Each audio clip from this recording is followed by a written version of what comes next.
We will call the meeting to invocation with Vice Mayor Carroll.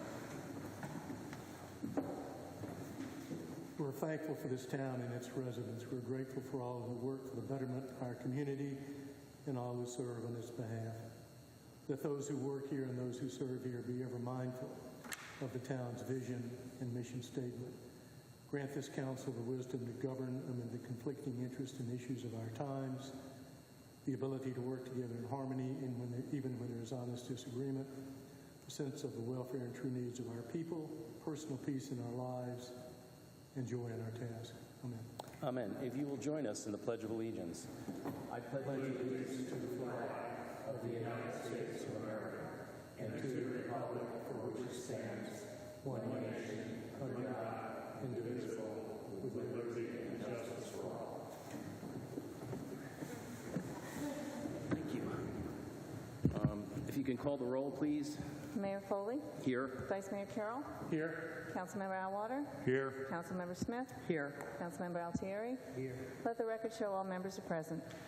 And if the record can show that the town manager and the town attorney are with excused absences, so they won't be here today. Item number 2, are there any requests to reorder the agenda, any deletions or emergency additions? If there are none, a motion and a second to approve, please. All right, all in favor? Terrific. Item 3, we have a proclamation today, which is Water Conservation Month. And is there anybody from the Water Conservation recipient of the proclamation? All right, so we will just go right to the gist of it. The Water Conservation Month calls upon each citizen to protect our vital resources and practice water-saving measures and becoming aware of the need to save water. So we will now declare this the 26th day of March, Water Conservation Month, and there will be a special focus on all forms of water loss in our community. I know that Council has, part of its resiliency efforts, also engaged in overlapping efforts for water conservation, and we should be proud of that. So congratulations, we now have Water Conservation Month recognized by the Council. Are there any comments from the public regarding the agenda items? This is item number 4. If there are none, we will move on to the consent agenda. I will note in the consent agenda, no need to pull the item, but just to remind Council and the public that there's been a slight reordering of the time and date for the May Council meeting. That will be May 13th at 10 a.m. All right. With that, is there a motion to approve the consent agenda? So moved. Mr. Mayor, I would want to pull item I as in India for a brief discussion. Okay, item I is pulled from the consent agenda. Is there a motion to approve items 5A through H? So moved. Second. All right, we will have a roll call vote. Mayor Foley? Aye. Vice Mayor Carroll? Aye. Councilmember Atwater? Aye. Councilmember Smith? Aye. Councilmember Altieri? Aye. Let the record show the motion passes unanimously. All right, let's move to the pulled item, consent agenda, item 5I. If you turn to page 28, please. And that's to page 28, or? It was the old page 20. Yeah, so. What you'll see down in the agenda that went out is in bold. Well, first of all, the contract said that there was one lump sum payment of $12,500, and then in bold it says, due to current fuel price increases, Shenandoah will add a 4.5% fuel surcharge to each invoice for services performed. I contacted our deputy town manager and I said, you know, what's going on? Does that apply? She confirmed with the vendor that it does not apply. So you have a page on your dais with that owner's language removed. So I just wanted to put that on the record that the contract did not have that fuel surcharge. So with that, I would make a motion to approve this proposal. Thank you, Councilman Elwater. Duly noted. And so we'll consider the separate page, let's call it page 28A as an addition, and is there a motion to approve item 5I? Motion. All right, we do not need a resolution for that. Right, thank you very much. Okay. Appreciate that. Anything else on that item? Okay, let's move on to the mayor's report. Short and sweet today. Traffic. Had a brief conversation with the chief about some observed issues and reports from members of the public. We understand the frustration that people are having with slowed traffic, particularly workers who are, let's call it, in a hurry to get to their job. So the chief has informed me that they are tightening up and have been tightening up encouragement, not necessarily enforcement of workers who are getting a little too close to the cars in front of them, getting impatient and speeding by them. It's a dangerous condition, and that will be taken care of. We're starting to see the car carriers already in town, and that means folks are preparing to go back.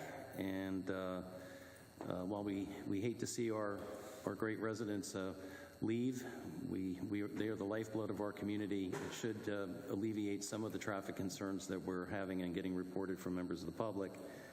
I would note that most of the problems are not in the town of Indian River Shores, but south of the town, where construction is going on. So thank you, Chief, for that. The last item on that is I just wanted to point out, and this is in response to a comment from the member of the public, that we do have a process in place for the orderly parking, loading, unloading of car carriers, and that gets coordinated with public safety. So thank you for that, Chief. Okay, the beach update. We have, I just wanted to note for members of the public that, as requested previously by council, we have in one location on the website a very good summary of what we've been doing as a council, particularly Councilmember Smith, Councilmember Altieri, Councilman Alwater, and Councilman Vice Mayor Carroll. We've all been working very hard on this. In one location, you can go and see the timing and what's going on with our plans to protect our precious beach and the efforts to have a critically eroded designation. That is in progress, and we are very, very carefully and closely monitoring that to make sure that we are in the best position to get that designation. We don't need to rehash why it's so important to us. We've done that in many meetings before. All right, with that, we have the end of the mayor's report. We have item 7, which are council member items. Are there any items council would like to bring up? All right, seeing Councilman Elwater. Yep. Got to look down here to see if I'm raising my I saw your hand. I've got peripheral vision. So, all right. Believe me, I'll be quick. No, it's fine. I've been working with Deputy Public Safety Director Mark Shaw to try to get a pedestrian-activated crosswalk down in the CVS 7-Eleven area. Initially, we had proposed that there be one that would go across the A1A to the town-owned public beach access, which now has a sign along with the sign up here on Beachcomber. We got shot down by FDOT, and I thought the report had a lot of holes.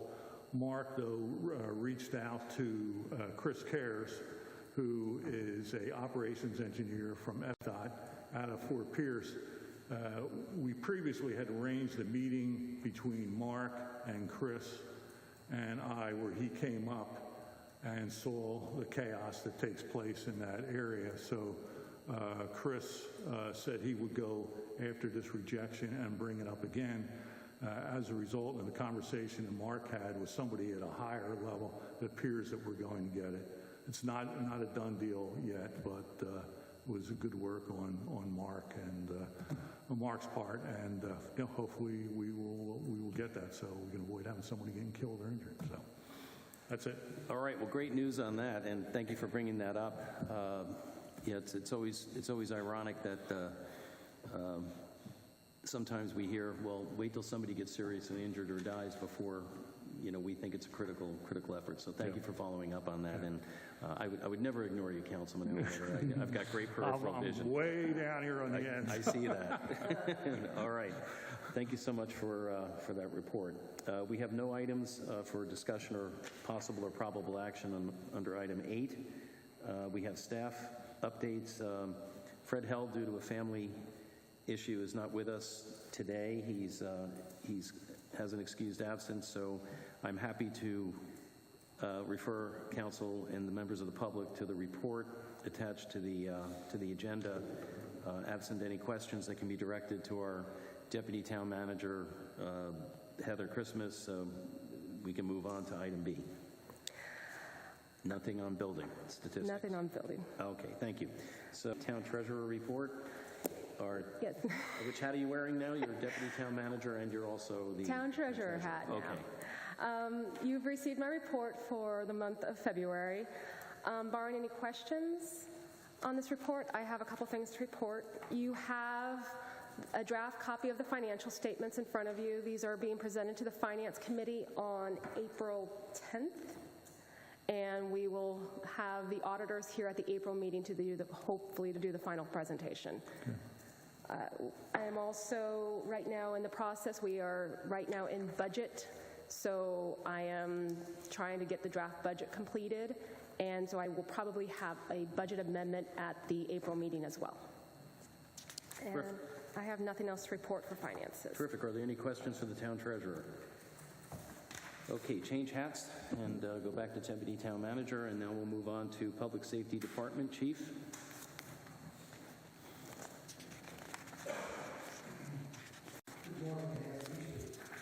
Good morning. Good morning.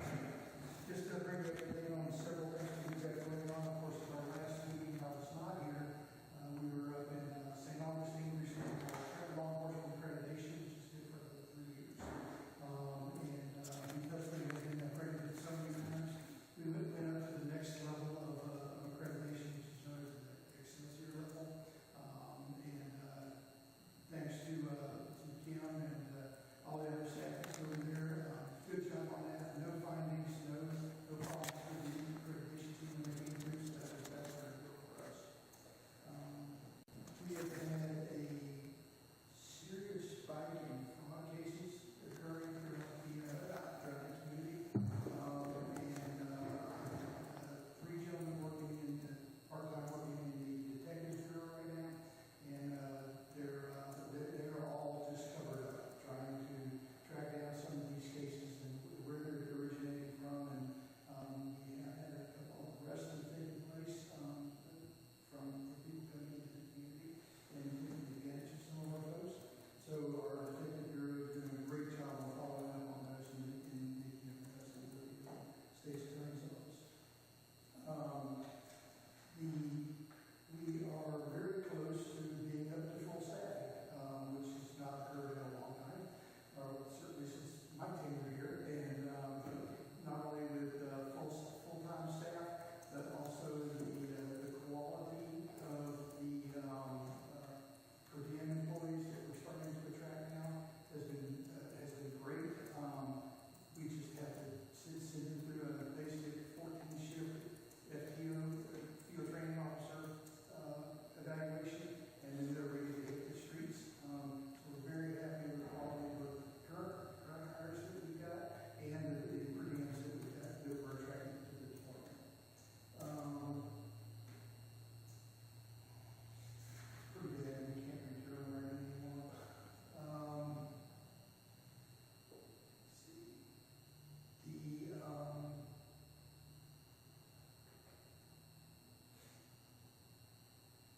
Really, that's just about it. We're very happy with the way things are moving along. We're going to have some staff responsibility shifts taking place over the next 30 to 60 days. But it's all to provide a higher and enhanced level of ancillary services for the citizens of the community.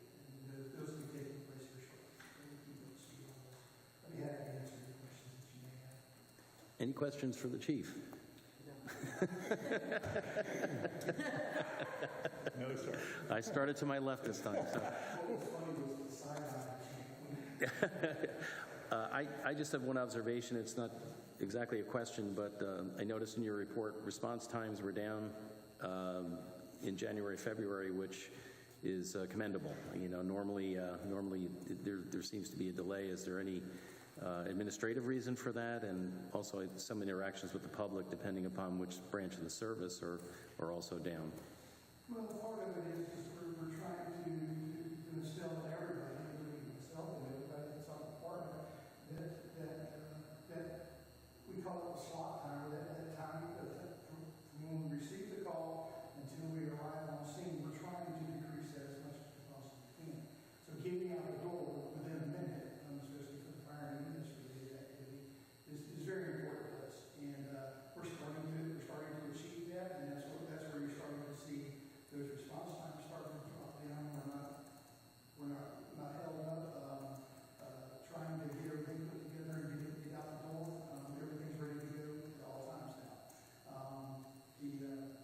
Thankfully, we've been able to do all the major repairs on both the ladder truck and with the engine, and so both of those units are back up running full speed, and all the major maintenance has been caught up on this finally.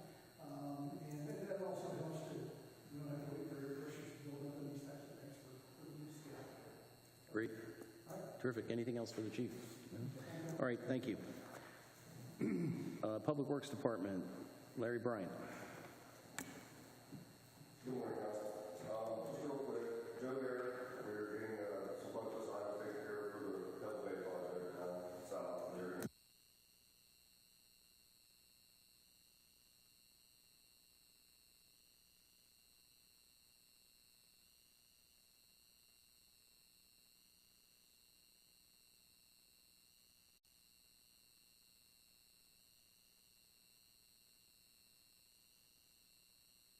All right, thank you very much.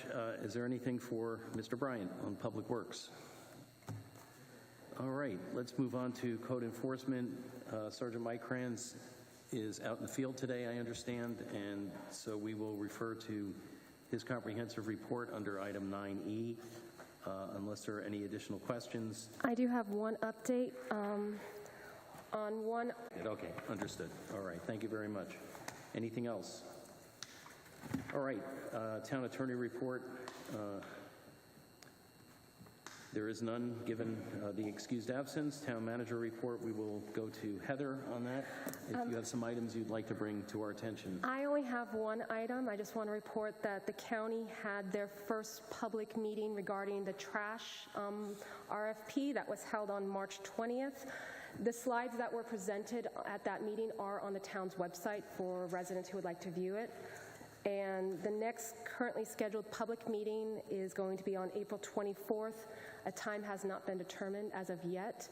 And these meetings, there's no action being taken at these meetings, but it's a way for residents to have their voices heard.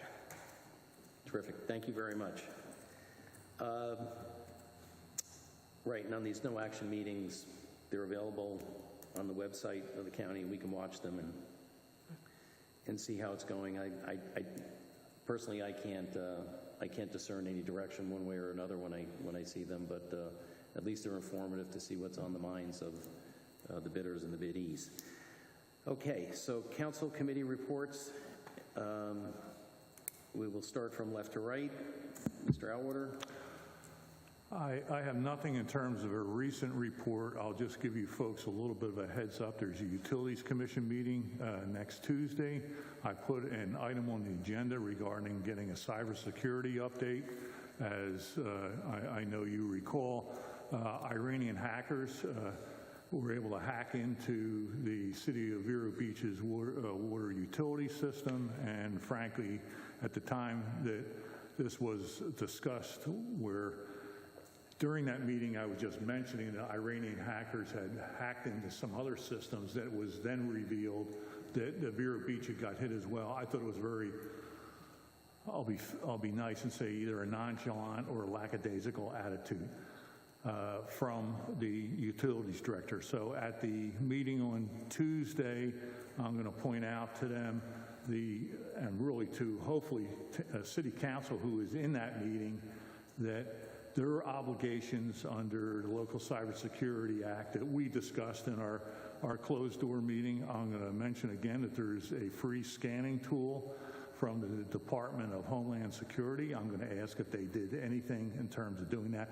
That scanning tool looks for open ports in their system where potentially a hacker could get in. And then I'm also going to bring up some things that the state of Florida has for our water utilities to try to get them motivated. To my knowledge, in looking at their minutes, and I haven't checked the last city council meeting, they have not had a closed-door shade meeting on cybersecurity, which I think is, given what occurred with the Iranians, I think is unconscionable. So that's it for me. Thank you. Well, when you put a password in of 1111, just to trick them, have the fourth digit one, it's it shows some kind of lackadaisical is probably a little bit of an understatement. One question: we have a new deputy county administrator who will be responsible for, among other things, utilities. And is there any semblance of cooperation on cybersecurity issues between the county and the city, or are they staying in separate silos on this? I mean, to the best of my knowledge, the answer is no. Okay. All right. Thank you. And just one other thing, it's my understanding that the county commission has had a closed-door meeting on cybersecurity. They did. Yes. Yeah. Okay. Vice Mayor Carroll. Yes, thank you.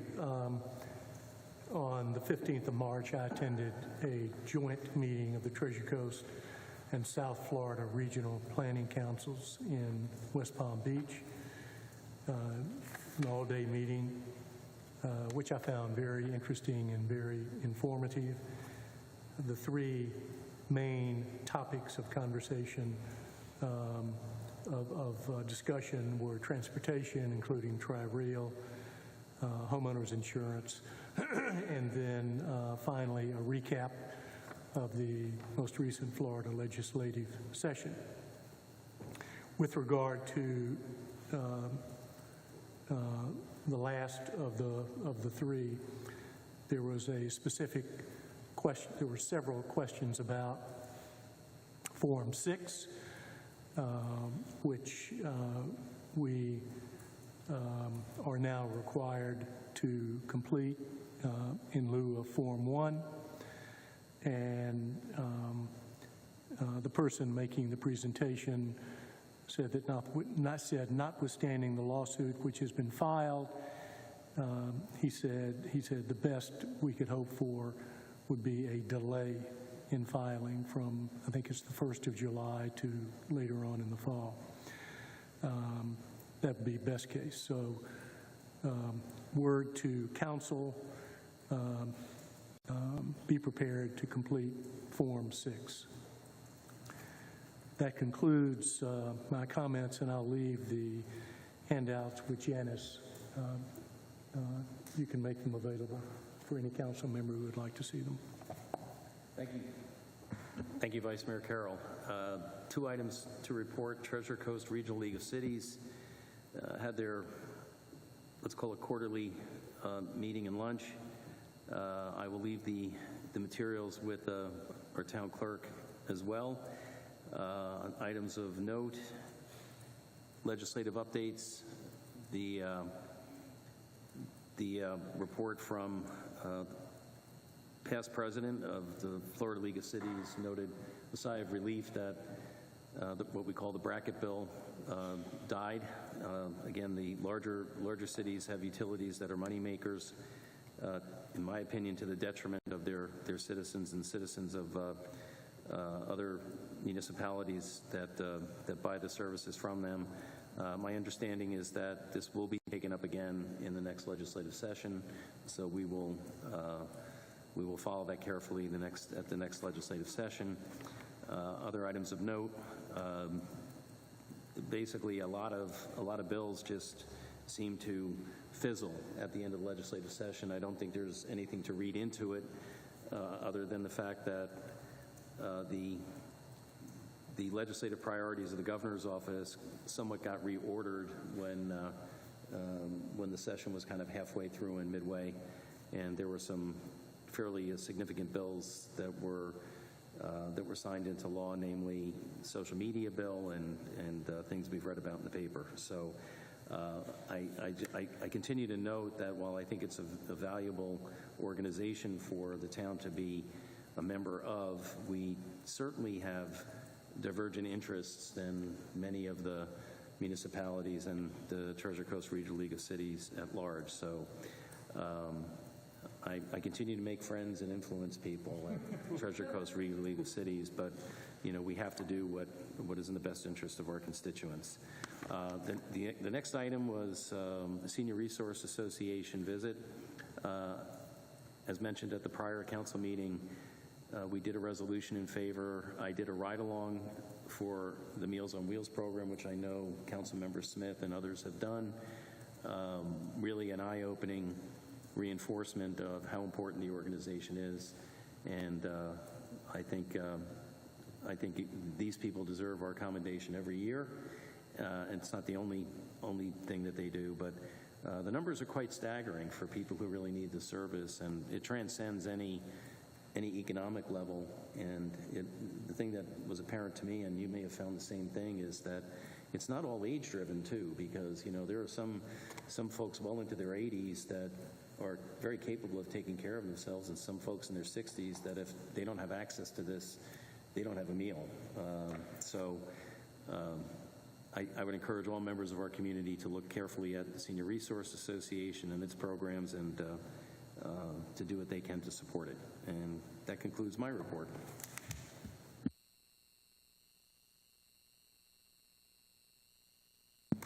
Sector 4, not much to add to what you had to say, but at the Beach and Shores meeting, they're still waiting for the Army Corps permit to talk about the archaeological boat or whatever it is buried in the sand. They keep telling me it's not a problem. And when the first permit came back, it was just a draft permit with some questions, which they've all been answered. And Eric, the natural resource manager, said it wasn't anything unusual. So they expect everything to be on time. It's good for 15 years. And I asked him what if there was an event over the summer, and he said, they have flexibility, but right now they're scheduled, hopefully, to start November. And that's it. All right, thank you. Call to the audience. Are there any comments from the audience? All right, there being no calls to the audience, I will adjourn the meeting, and with that, I want to wish everybody a happy and safe Easter. And for those of our residents who are traveling back, safe travels, and we look forward to seeing you next year. So with that, we are adjourned. And I think we hit a record, 28 minutes.